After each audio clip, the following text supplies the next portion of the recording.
Of course, there's still no guarantee that C-22 or any other government legislation will pass this minority parliament, which may explain why the Liberals have not stopped their efforts to get opposition MPs to cross the floor.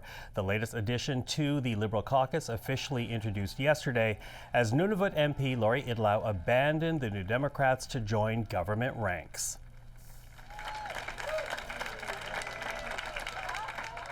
Well, to talk about this development, we're now joined by our political strategist. Susan Smith is a Liberal strategist, co-founder and principal with Blue Sky Strategy Group, and Cole Hogan is a Conservative strategist. Hello to you both. Hello. Michael. So, before we begin, I want to acknowledge the fact that George Sewell, our regular NDP strategist, is not here today, which is a shame because we're obviously going to talk about the NDP with Lori Idlout. But, when she talked about her decision to cross over to the Liberal ranks, she essentially said she wanted to do more for her constituents. We've heard something similar from the Conservatives, sorry Cole, who crossed over to the Liberals in the past few months. But how true is that? I mean, I do wonder, can you do more as a backbencher in government than you could as an opposition MP when, at least in opposition, you can openly be critical of the government? You can do a lot more. I mean, by the mere fact that you're in caucus or you're in the side of the lobby where the ministers and your colleagues are, you also can help the government do more from if the committees switch over from a majority perspective, but you have constant ability to reach out to those people and take the pulse and hear what's going on behind the scenes and discussions, et cetera. So I'm not surprised. I'm very happy Ms. Idlout joined. I'm not surprised. And Nunavut is very consensus-based from a population perspective. So I really do think when she says I'm really reflecting on what my constituents wanted and how she can help. I mean, the government's committed to the Inuit Nunavut University. There's commitments to food and school programs for Inuit children in the North. And then there's the massive investment in the North that's going to come through defense and security and sovereignty.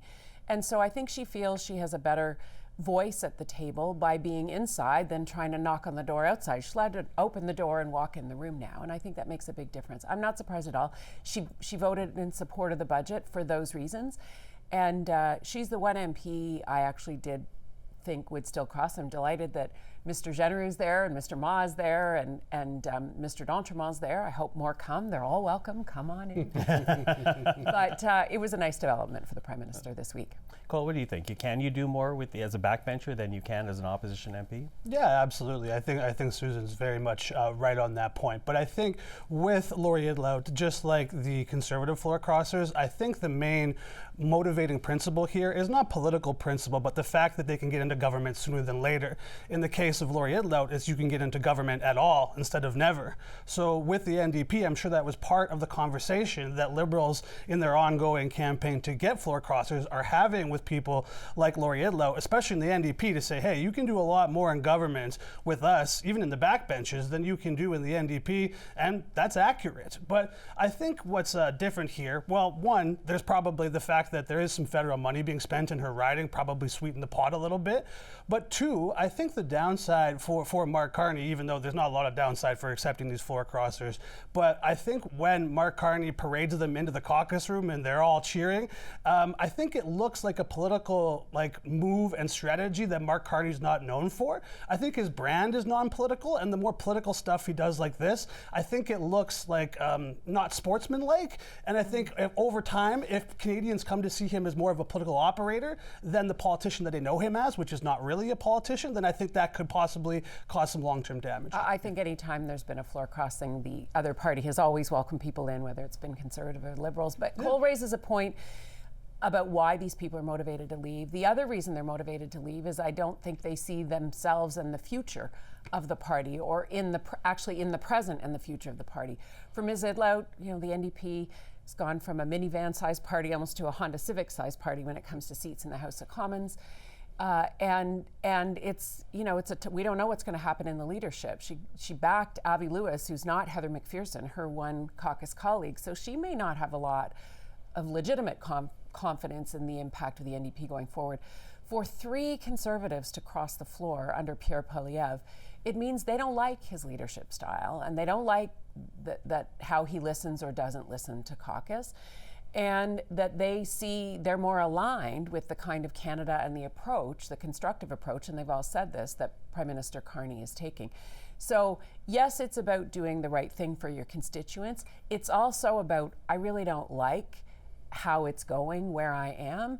And in particular, I would think more Conservatives than NDP, but I don't like the way the leadership direction's going. I'm not seeing this ship turn at all. Okay, let me jump in there because you do raise the fact that with her departure, Lori Idlout's departure, the NDP is a reduced caucus from an unofficial party at 7. They're now down to 6.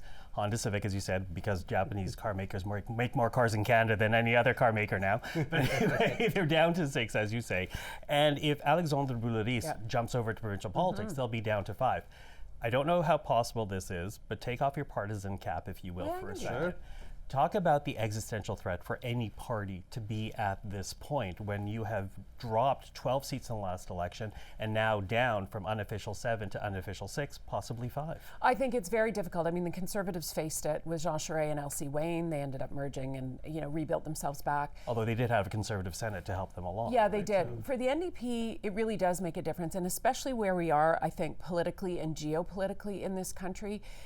The level and types of conversations that we're having from a trade perspective, from a global positioning perspective, from a geopolitical perspective, those are the big conversations that the bigger parties really truly are having, and I think are seen as equipped and able to handle them. Also, in terms of being able to impact the dinner table or the kitchen table issues from affordability and other things, and the NDP are so far away from having the same kind of impact they did even in the previous minority parliament, that I do think it will make a big difference in the next election for them.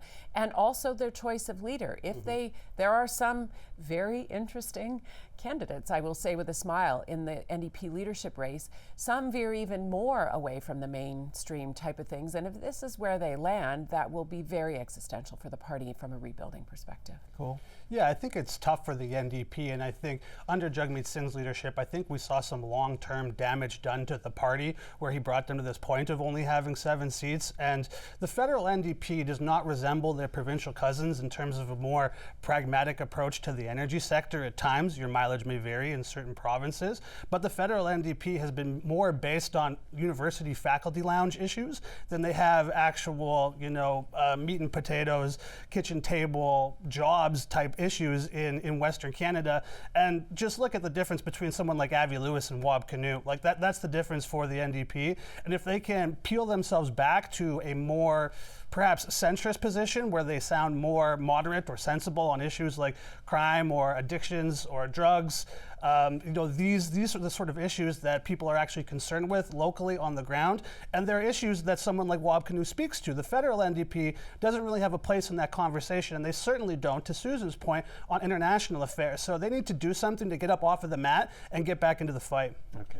Listen, as I said, George is not here to talk for the NDP, but yesterday I did sit down and speak with the great and amazing Anne McGrath, a former national director of the NDP, former chief of staff to the late Jack Layton. Take a listen to what she had to say about the predicament in which her party finds itself. We've been through tough times before, and I think particularly now, the voice of the NDP and the activism of the NDP is really necessary. The Mark Carney government is quite conservatively minded, and I don't think that's any secret. He's running the government like a business, and I'm sure that a lot of Canadians were very disappointed to see his support for an illegal war in an attempt to appease an out-of-control president.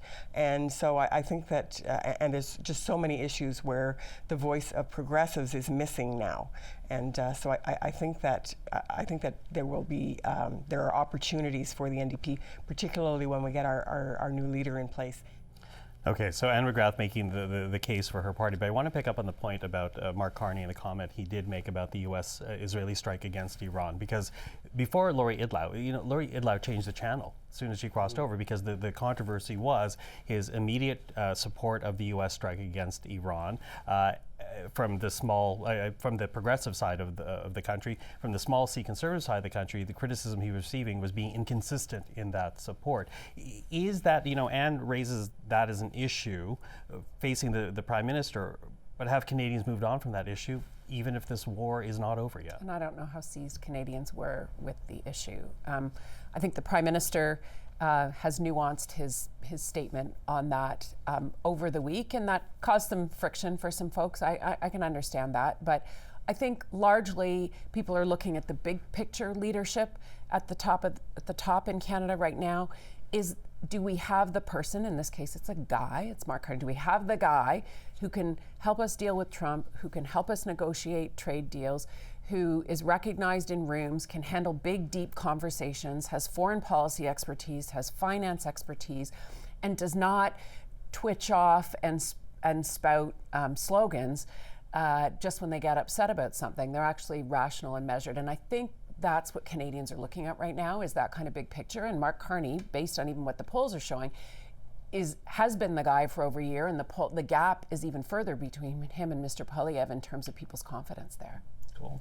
Yeah, I think there's a gap opening on Mark Carney's left flank, especially when we see the reaction from the more far left part of Carney's caucus in terms of energy policies and on foreign policy. So we saw, it appeared as though the government was trying to place a land speed record for multiple positions on Iran in quick order here. And I think what ended up happening was the first statement was very strong. It was like, we endorse throwing over this terrorist regime. Then the next three statements confused things. So I think we confused our allies, we confused people at home, and Mark Carney and the Liberal Party confused their own caucus, and I think that's why we saw multiple iterations of the statement. So I think going forward, what I'll be looking for is how that leftward flank of Mark Carney's Liberal Party, which is formed by a lot of Trudeau-era people, reacts to things like this. Yeah, which, as we heard from Anne, is the flank of the party and the voters are looking at to rebuild the NDP. We'll see how all that goes down. Susan, Cole, we're out of time. Always appreciate it. Thank you very much. Thanks. Michael.